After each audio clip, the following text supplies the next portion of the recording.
Welcome to the Andrew D'Angelo podcast. Constant Constance. Each week, Andrew, renowned jazz saxophonist and brain cancer survivor, invites us to look at the many worlds of his guests, with conversations that cover all the arts, human resilience, a little bit of politics, and a lot of humour. You can't fail to have a fantastic time.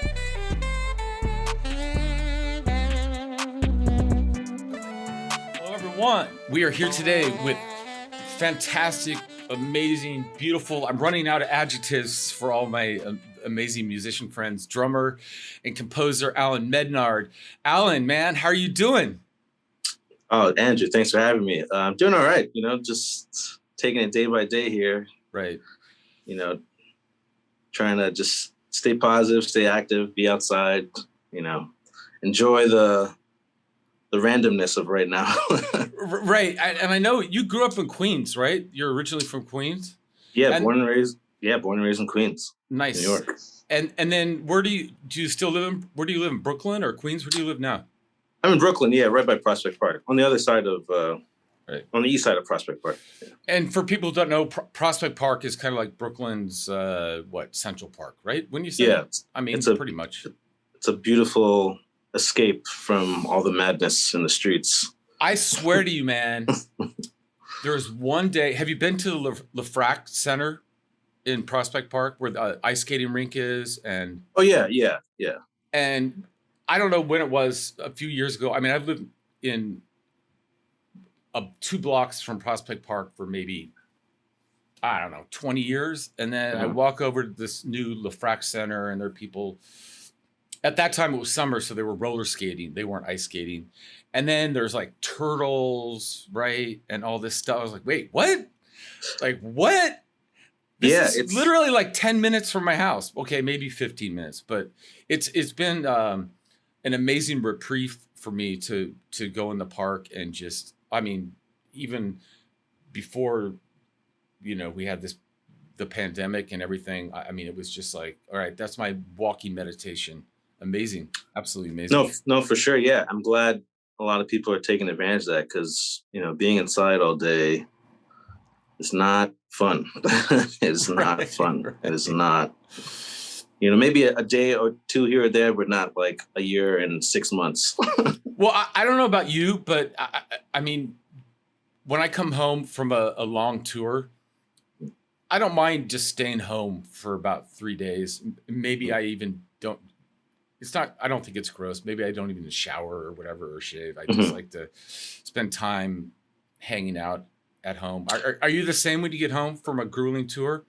Oh, for sure. Because it's like you need some moment to kind of unwind and get all the, energy level to just calm down, because usually, after a tour, you're pretty excited and pumped and like you kind of want to keep riding that high, but fatigue starts to hit in. You're like, oh, wait, I need to take care of some home business errands and just like chill for a bit, like vacuum the house or something like that. That's what I do. That's my thing. I'm like, I haven't been home for 3 weeks, but I'm going to vacuum and I'm going to and speaking of touring, I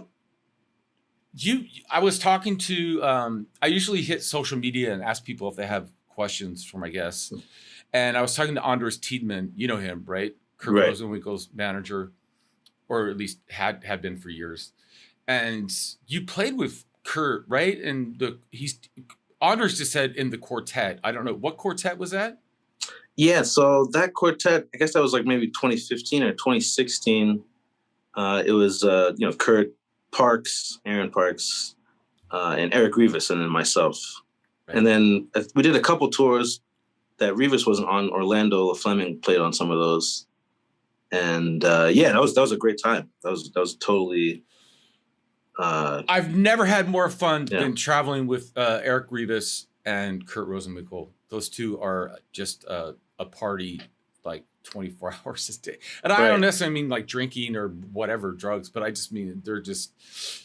Kurt's always willing to chat with me, and Rivas like lights up after the gig. And I mean lights up just energy wise. And I'd love to hear you and Rivas play together. Man. What? No, he's definitely one of my favorite bass players like listen to and play with, growing up listening to all those Branford recordings, it's like, his presence and sound in that group is, it's insane, Yeah, Eric's got the most amazing sound, man. Yeah. I was, and in this conversation, right? So we're on social media and, people are just chiming in. Somebody mentioned about you that, well, they actually made a statement. They said, I don't like drum solos that are all technical. I like melodic solos. And and they said they thought you, Allan, had this melodic sensibility to your playing on the drums. And I agree. It's not something I don't think I ever consciously thought about when we played together. Right. But is that a fair assessment of your musicality and your approach to the drums? Or I mean, that's very kind words. I'm glad someone was able to share that. I mean, yeah. I mean, I always think of Melodies like constantly, like, I'll be doing laundry and either something that I listened to recently is, stuck in my head, or just some random car horns or birds or something. Like, there's always this like sound coming in. So I'm always trying to like figure out, what this could be or what this is not could be or something. And I definitely take that approach with, playing in groups, like for myself, I'm not really that into, drum solos that much, because it's like everyone just stops playing. It's just drums. Right. And that's cool. That's cool. But, everyone else is soloing. It's like, it's all interactive, so I'm always appreciative of like when it's like, a group conversation during solos and stuff. It's not just like, all right, you go, or everyone stop and just watch or something, So I definitely think of Melodies for sure. It's definitely not like consciously all the time, but, always trying to serve the song or the piece of music or, the group setting in that moment, like being present. Wow, that was a lot. Serve the song and being present. And I mean, I don't know if you've ever listened to it, the studio recording we did in, I guess it was 2019, and we're playing that Ornette Coleman tune, Broadway Blues. And I also don't understand the whole, okay, everybody drop out drum solo, everybody drop out bass solo, right? I don't really understand that. I'm not against it. I just don't, I think. So, and on Broadway Blues, I said, I'll just keep comping for you and then you go. And you really, man, again, I don't know if you've heard that track. And if you haven't, I probably should have sent it to you. But man, you're playing some cool stuff. And it's just like, oh man, really. And the recording engineer even noted, he goes, this is really, really nice. I said, yeah, I figure, Allan or whatever drummer is working for my ass when I'm like blowing or improvising, right? Why not do the same, right? I mean, right? Totally. I mean, I'm always a big fan of like compositions that have this kind of relay method thing going on, where it's like, let's say if it's like a group dinner and, the conversation, the main points or themes get passed around and, someone, adds or takes away or argues or, it just keeps moving. You know what I mean? I totally dig that in the group playing, So right. So, but if you're like, let's say you're at a dinner party, right? And you're having this conversation, I don't know, there's 5 people there, whatever, 4 people. In that case, there's nobody comping or playing or talking at the same time. I mean, in my family, we all talk at the same time, right? Italians. But you know what I mean? So maybe that's like a rebuttal to our whole no drum solos or no bass solos alone, because right, when you're having a conversation, you don't. True. But as if it's like, let's say one person's taking the mantle and whatever topic, and then someone else chimes in like, wait a minute, I didn't really understand that, or someone else brings up another related topic, or it can kind of keep moving around. It doesn't have to. There's never like just one person, hopefully not just talking the whole time, and no one gets to say anything or have any input or any questions or response to it. You know what I mean? Like in the musical setting, there's there may be like the front person or whatever, but there's always some type of group conversation, at least in the groups that I like to listen to, Right. And so I've had this basically, I would just say, burning question for you, because one time when I tried to call you and you said I have to teach a lesson, right? Or I think you said you had to teach several lessons, and so you couldn't speak. I'm Allan. What are your concepts? What are your students beginners? Are they, you know, what are they? And what, when you're talking to your students, what concepts are you giving them? I'd say for the most part, they're usually like intermediate, you know, kind of people that can kind of play, but are still need to get a lot of things together. If your students are watching this. Oh no, you know, it's always cool. You know, there's never any like talking down or up, or it's just like, it's always like a good conversation, you know. But I think I like to just always talk about just like basics and fundamentals, just like, you know, posture, you know, sound, checking out, you know, the masters of your instrument and the masters of other instruments, you know, checking out recordings that don't have drums, or even like, you know, heavy rhythm sections, just more on the like basics and fundamentals. I feel like a lot of times that gets overlooked, especially like in school settings, you know what I mean? Like whether it's like collegiate, high school, or whatever, the basics are just like, you know, one day and then we're you know, advanced harmony 2 weeks later. It's just like, that's not how it really works, you know. You kind of always have to, in my opinion, always keep working on the fundamentals, because that's what, you know, you can build whatever on top of that, as long as you have like a good foundation. So, you know, if your technique is like messing up your back and, you know, your shoulders are all off and, you know, you don't know how to hold the sticks properly, that's going to cause a lot of trouble for you down the road if you continue, you know? Right. So so I'm going to sit up. I was watching this live with Tyshon. Sorry, you know him, right? The drummer and composer. The man. And anyway, Tyshon, I love you. He's coming on the show, which would be great.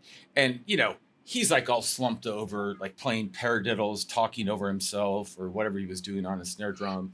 I couldn't really hear him that well. And, but, you know, he's just, in my opinion, absolutely a genius. I mean, I love that guy. And I'm like, yo, what's up, Tyshon? And man, you know, this is great. And he's talking to me and also playing, but also the lighting's weird and he's a little pulled back in the camera shot. And but I was like, yeah, I mean, all that stuff is important, right?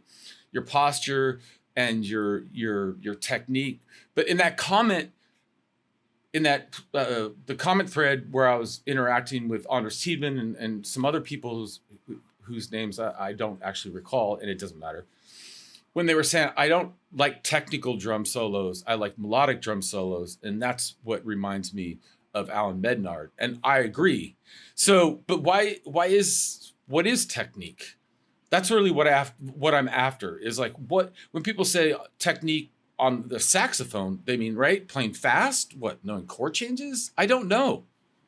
Because why can't like having a beautiful sound be technique? Or no, that is definitely part of it too. Like it's when we're talking about like drummers per se, like they're, you know, you can look across the gamut of whatever genre style. You know, there's always like, you know, like technical masters and just people that just have, you know, feel. They can just, you know, they might not have the right technique or, you know, proper education or whatever, but they just have this feel for whatever band or style.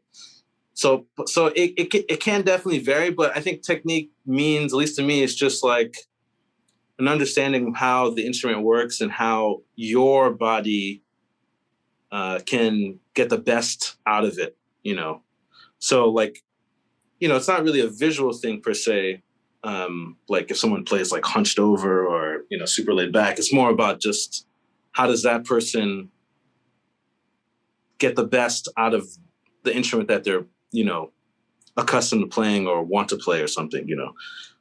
So there are many ways to go about that. You can always talk about, you know, in drums, like rudiments or, you know, sight reading or, you know, playing by ear, you know, learning harmony, all that stuff is great and all, but the person has to find their own attachment to the instrument and, make the best use out of it. If they, I guess that's my kind of technique word, understanding of technique. Right. So finding their own attachment. One of the things that came to mind when I thought about having you on the show was that, I mean, I've never given you a drum part, right? I mean, you've given me parts to play and or notes or a score, whatever the case may be, but you've never received a drum part from me. And I don't know, maybe you have in other situations. I don't think Kurt Rosenwinkel writes drum parts. I'm not really sure. Not in my experience with our many years of playing together. So what are you doing, Allan? Are you visualizing a drum part? Are you just, like you said, I can't remember what you said earlier about just integrating yourself into the music. Are you just, I'll stop putting words in your mouth. I'm curious, because it's very odd. You play with Jeremy Pelt, right? He doesn't give you a drum part, but I know he's playing some written stuff. I mean, at least on some of the things that I heard you do with him. So I'll stop there. No, for sure. It is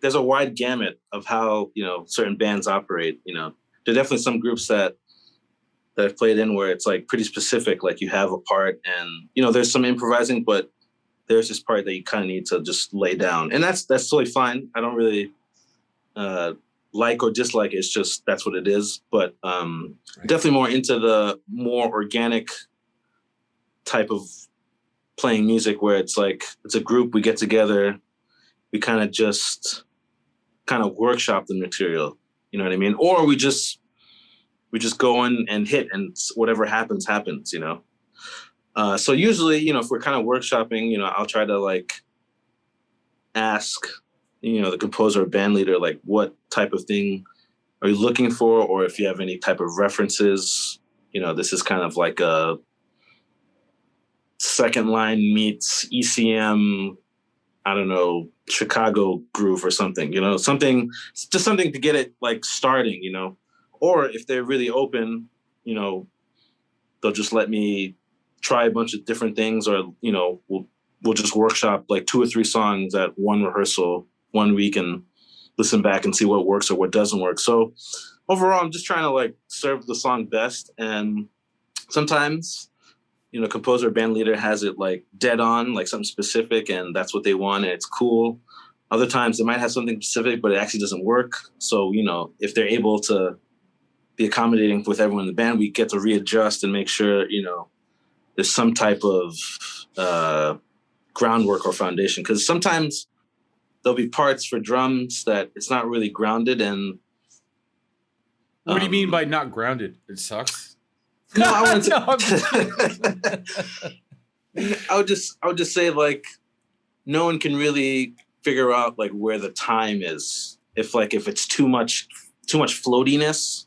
Right. If that makes any sense. I'm not saying you have to play 2 and 4 or something like that, but you kind of have to mark certain things, especially if it's a lot of interactive stuff going on, because otherwise then it's what's the point if everyone can't follow along, if it's if everyone's kind of guessing where where B5 or 7 or whatever is, it can can cause a lot of unnecessary headaches.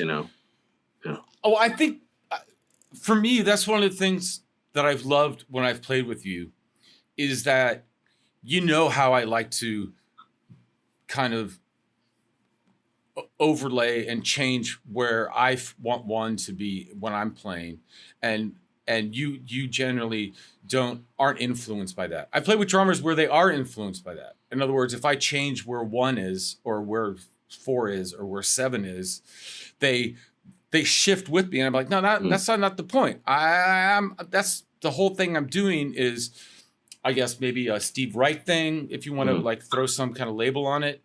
But this is something I've always appreciated about you, where the musicality isn't lost because you're allowing me as an improv composer, whatever the case may be, to shift, and you're shifting with me, but not also just, saying, yes, sir, now 1 is here, right? Or 4 is here. Does that make any sense, or am I just totally out of my mind? No, that makes total sense, because I think, especially with a lot of your music, or it's just some of music, it's like you're open to possibilities. You're not saying like, this is my tune by Andrew D'Angelo and we're going to play it the same way every time. Right. Yeah. That's not. I think that's been proven over time. I think I pretty much established that. You can kind of do it however you want. and I feel like that's what makes this music so much fun and exciting. It's like each time it can be totally something different. The mood can totally shift within the tune, beginning, and it can be. It's always like morphing into something, or it can always morph into something. And I always really dig that, because, not to knock, other types of styles or genres, but, playing the same thing the same way every time is kind of boring to me, There's a, and I'm pretty sure I talked about this on the podcast before, but some comedians were talking to, I believe it was Eddie Van Halen's son. And I'm pretty sure. And they were saying there's this weird thing, like comedians actually can't do the same material for very long. And they may do for a year or something, or maybe even 2 or 3 years. And then they do a special, and then you can't do that material again. Like Jerry Seinfeld or whoever can't go out and make those same jokes because we've heard them. But right. Musicians, I mean, I don't know who's touring, Kiss, Led Zeppelin, or whatever. They're playing the same fucking songs they did like 30 years ago. It's very fascinating to me. And, even when I like go down to Smalls, or something like that, and people are playing songs from, these standards are 50, sometimes 60 years of age. And I don't understand why we're doing that. I know with you and me, we played standards, but I was doing my best to make them new. Mm-hmm. But what's the fascination with this in our world?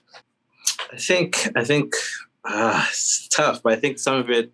I know, tough question. I'm sorry, and I'm lobbing this at you, and I apologize. You totally don't have to answer, but I'm just curious what you think.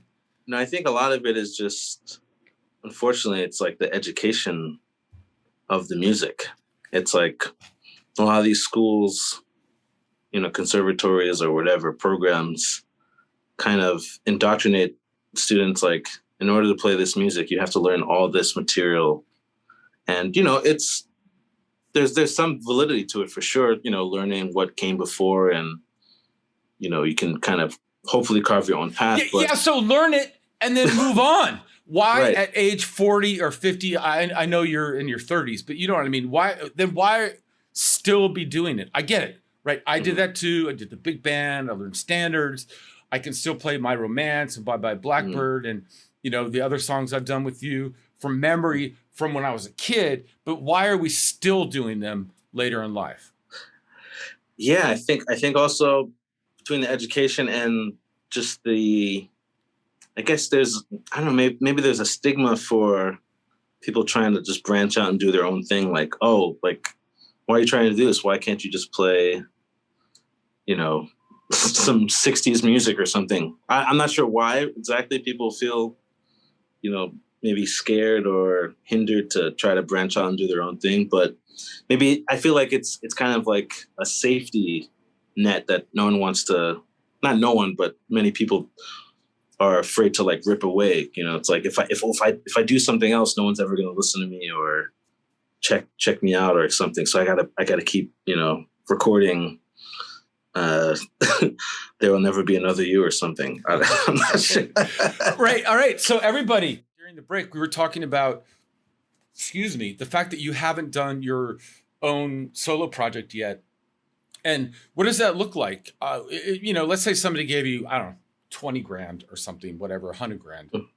And said, do whatever you wanted, make a record, make an album, make a single, whatever you wanted to do, make a video. What does that, conceptually, what does that what does that mean to you? What would it look like?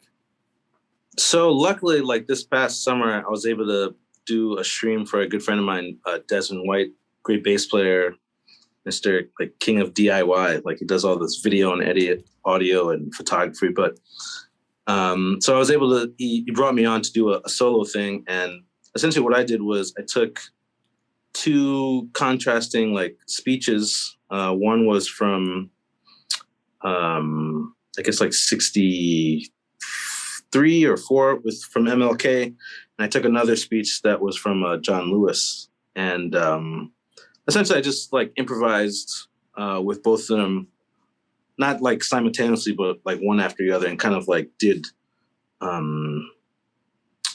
like an interlude that migrated the two, which was pretty cool. And currently, like I'm working on a few more of those to like release later this summer, just because I'm not really trying to get a bunch of people together in the studio, just not yet. You know, I just feel like really once the pandemic is kind of like severely squashed, then I want to get people together to like rehearse a bunch of things and hopefully put out something maybe next year or the year after, you know, depending on how the whole landscape looks, because there's just so much up in the air right now.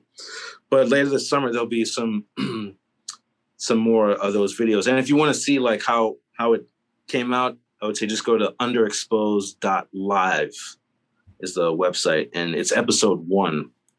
That's what I'm on, and you can get a better sense of how it sounds. And I think for what I'm going to do later this summer, it's going to look a little different, but I don't want to give too much away. All right. Yeah, I can tell by the way you're talking, you don't want to give too much away. And I'll tell you what, when we publish your episode, let's put a link to that in the for sure, so people can go watch it. Do you want to describe that particular setting? Do you want to give more? I mean, on something that's already done, because it's not something you and I have discussed much as many times as we've rehearsed and done shows.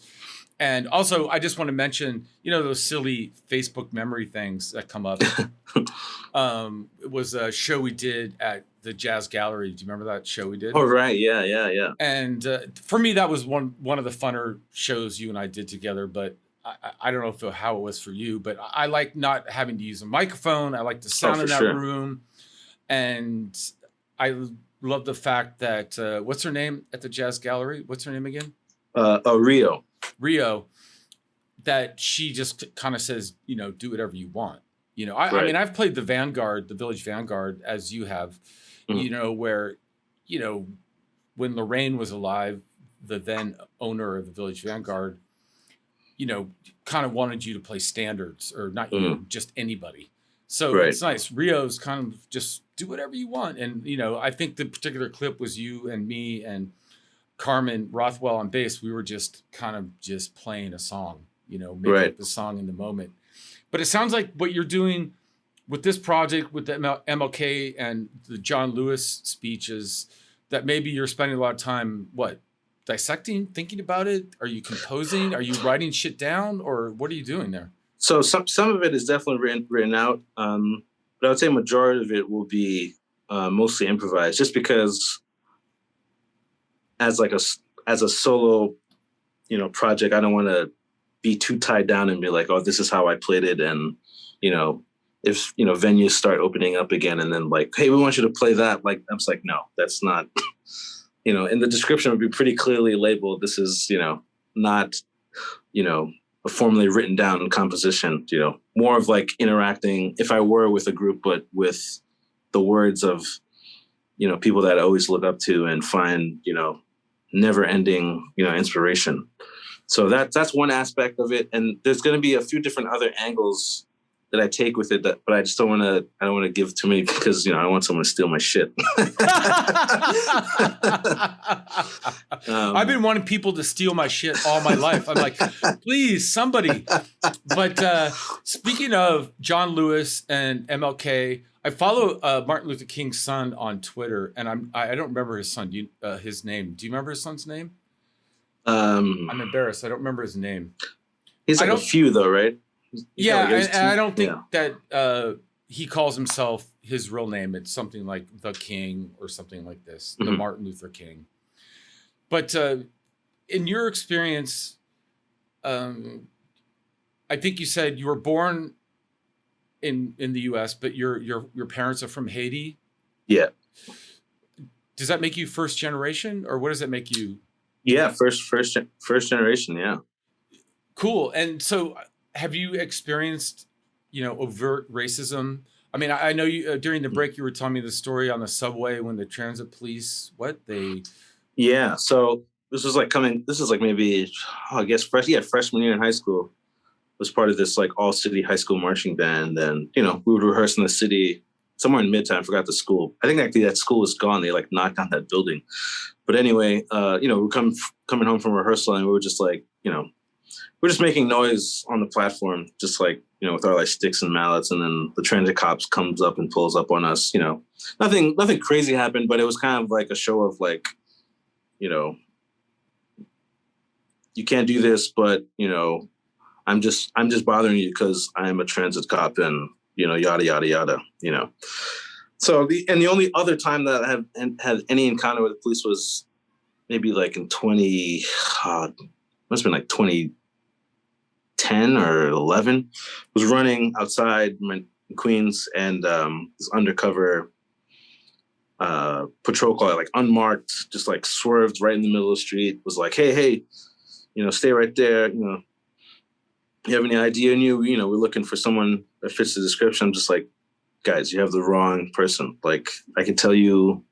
Yeah, but you're black, so you fit the description, right? I mean, right. It's just so out how this works, man. It's so out, right? But luckily nothing happened. But it took a couple of days for me to realize, oh man, this stuff on the news can literally happen anywhere. You know what I mean? So, it's like, it's definitely messed up, and I'm with and support a lot of these, slogans that are being, all posted all over social media. But I think the biggest thing is, instead of like saying reform this, reform that, I think it really needs to come down to transformation. Like all these various systems need transformation, whether you're talking about, the police union, racism, the courts, affordable housing, homelessness, inequality, it's like all across the board, everything actually needs to be transformed. And the biggest thing with that is like, it's not going to be instant, it's going to actually take like, I don't know, hundreds of years actually to really get things correct, because everything is just so messed up. Like everything is messed up. When I was coming up, all right, so, and I grew up in a middle class neighborhood in Seattle. Pretty much all white, pretty much. And, in school, like grade school, junior high, even high school, we were taught, slavery happened 800 million years ago, right? And racism, happened way back in the 50s, but now we're all cool, right? And then all of a sudden, all of this stuff going on with the Derek Chauvin trial and the Dante Wright, and on and on and on and on. It's like, yeah, I think you're right, Allan, maybe. That it's not gonna be like tomorrow we're cool. Derek Chauvin gets convicted. All right, we're cool. I don't know because I'm a white male. What do I know? But it's just I'm curious to your thoughts. Yeah, I mean it's pretty hard to think about, but we all need to really think about it and see how we can all improve like the conversation, but also how can we improve through action and like electing the right people into the right places of power to actually invoke change. And what really gets me a lot of times is like, we elect, whatever party or whatever. And, once they're in that system, they have to cater to the people that, funded their campaigns or that own them, right? They kind of own them. Yeah.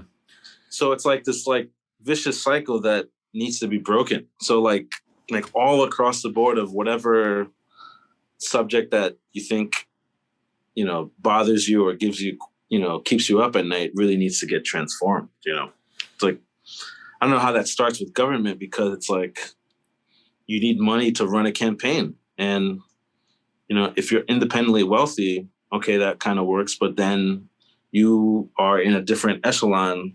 You can't really relate to the people that are, working class or poor or even middle class, But let's say you come up from a working or poor working class and you run and you raise a lot of money, but then, you have to, it's like a quid pro quo, it's like you got to take care of the people that got you there. And, a lot of times it's like, especially in New York or Albany, it's a lot of real estate individuals or, tech companies or, police unions, teacher unions, it's like, yeah, it's a web of mess.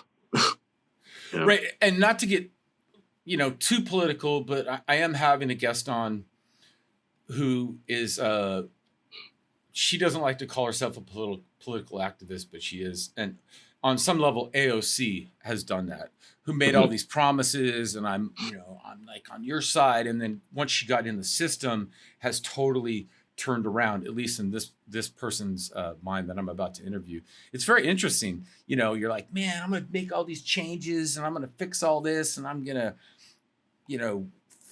fix racism. But then you get in the system and then you're kind of like owned.